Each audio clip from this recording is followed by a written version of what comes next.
হার্ভার্ডের সাথে উত্তেজনার মধ্যেই এবার বিশ্বব্যাপী আন্তর্জাতিক শিক্ষার্থী ভর্তিতে নিষেধাজ্ঞা আরোপ করেছে মার্কিন যুক্তরাষ্ট্র। এতে করে নতুন বিড়ম্বনার মুখোমুখি হয়েছেন যুক্তরাষ্ট্রে উচ্চশিক্ষা প্রত্যাশী শিক্ষার্থীরা।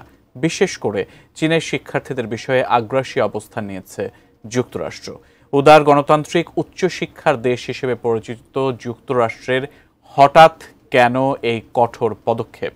কারা পড়বেন ভোগান্তিতে, আর দেশটির আদালতই বা কি বলছে? বিস্তারিত ইমতিয়াজ আলমের প্রতিবেদনে। বিশ্বের বিভিন্ন দেশে অবস্থিত মার্কিন দূতাবাসগুলোকে নতুন শিক্ষার্থী ও এক্সচেঞ্জ ভিসা সাক্ষাৎকার বন্ধ করতে নির্দেশনা দিয়েছে মার্কিন যুক্তরাষ্ট্র। মঙ্গলবার ট্রাম্প প্রশাসনের একটি অভ্যন্তরীণ নির্দেশনার বরাতে এমনটা জানতে পেরেছে সংবাদ সংস্থাগুলো। মার্কিন পররাষ্ট্রমন্ত্রী মার্কো রুবিও স্বাক্ষরিত ওই আদেশটিতে বলা হয়েছে, বিদেশি শিক্ষার্থীদের সামাজিক যোগাযোগ মাধ্যম যাচাই প্রক্রিয়া সম্প্রসারণের পরিকল্পনার অংশ হিসেবে স্টেট ডিপার্টমেন্ট এই সিদ্ধান্ত নিয়েছে।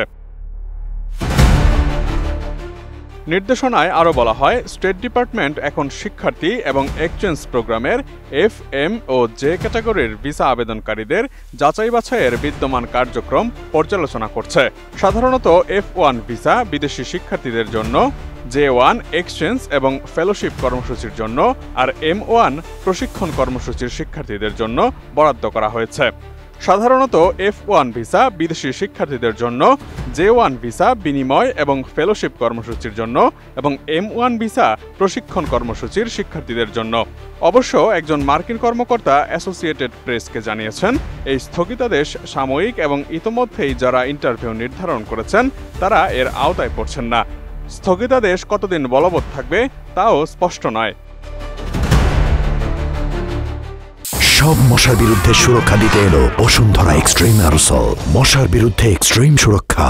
এদিকে এবার চীনা শিক্ষার্থীদের ভিসা আগ্রাসীভাবে তথা কঠোরভাবে বাতিলের ঘোষণা দিয়েছে যুক্তরাষ্ট্র। এছাড়া চীন ও হংকং থেকে আসা শিক্ষার্থীদের ভিসা যাচাইয়ের প্রক্রিয়া আরও কঠোর করবে দেশটি। 29 মে এক প্রতিবেদনে এই তথ্য জানিয়েছে ব্রিটিশ সংবাদ মাধ্যম বিবিসি। পররাষ্ট্রমন্ত্রী মার্কো রুবিও বুধবার এক বিবৃতিতে বলেছেন, এই পদক্ষেপে এমন শিক্ষার্থীরাও অন্তর্ভুক্ত হবেন যাদের চীনা কমিউনিস্ট পার্টির সঙ্গে যোগাযোগ রয়েছে কিংবা যারা সংবেদনশীল বা গুরুত্বপূর্ণ বিষয়ে পড়াশোনা করছেন। তিনি আরও জানান, ভবিষ্যতে চীন ও হংকং থেকে আসা শিক্ষার্থীদের ভিসা যাচাইয়ের প্রক্রিয়া আরও কঠোর করা হবে।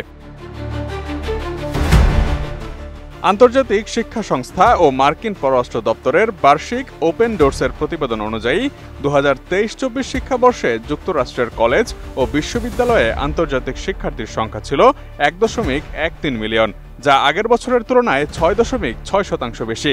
যুক্তরাষ্ট্রে বিদেশি শিক্ষার্থীদের শীর্ষে আছে ভারত, এর পরেই চীনের অবস্থান।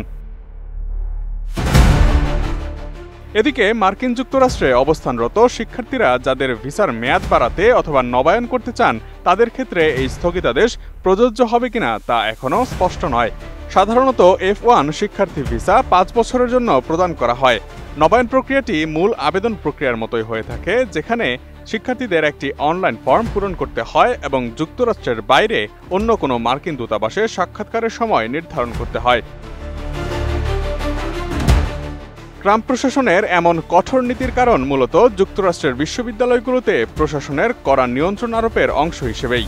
বিশেষ করে গত বছর গাজায় ফিলিস্তিনিদের প্রতি সহানুভূতি প্রকাশকারী আন্তর্জাতিক শিক্ষার্থীদের উপর কঠোর নজরদারি বাড়িয়েছে ট্রাম্প প্রশাসন। যদিও ট্রাম্প প্রশাসনের সাক্ষাৎকার স্থগিতের এই সিদ্ধান্তটি যুক্তরাষ্ট্রের আইনি চ্যালেঞ্জের মুখে পড়েনি এখনও। ভুক্তভোগী শিক্ষার্থী কিংবা বিশ্ববিদ্যালয়ের পক্ষ থেকে এখনও এই সিদ্ধান্তের বিরুদ্ধে কোনো আইনি মামলা করার সংবাদ পাওয়া যায়নি। এর আগে এপ্রিলে ট্রাম্প প্রশাসন 4700-র বেশি আন্তর্জাতিক ছাত্রের আইনি মর্যাদা বাতিল করে কোনো স্পষ্ট ব্যাখ্যা ছাড়াই। তবে এই সিদ্ধান্তের বিপরীতে দেশটির আদালত একটি নিষেধাজ্ঞা আরোপ করে, যা শিক্ষার্থীদের সাময়িক স্বস্তি দিলেও এখনও আইনি চ্যালেঞ্জ অব্যাহত রয়েছে, যা শিক্ষার্থীদের শিক্ষাজীবনকে ক্ষতিগ্রস্ত করছে। Imtiaz Alam, desk report, ATN news.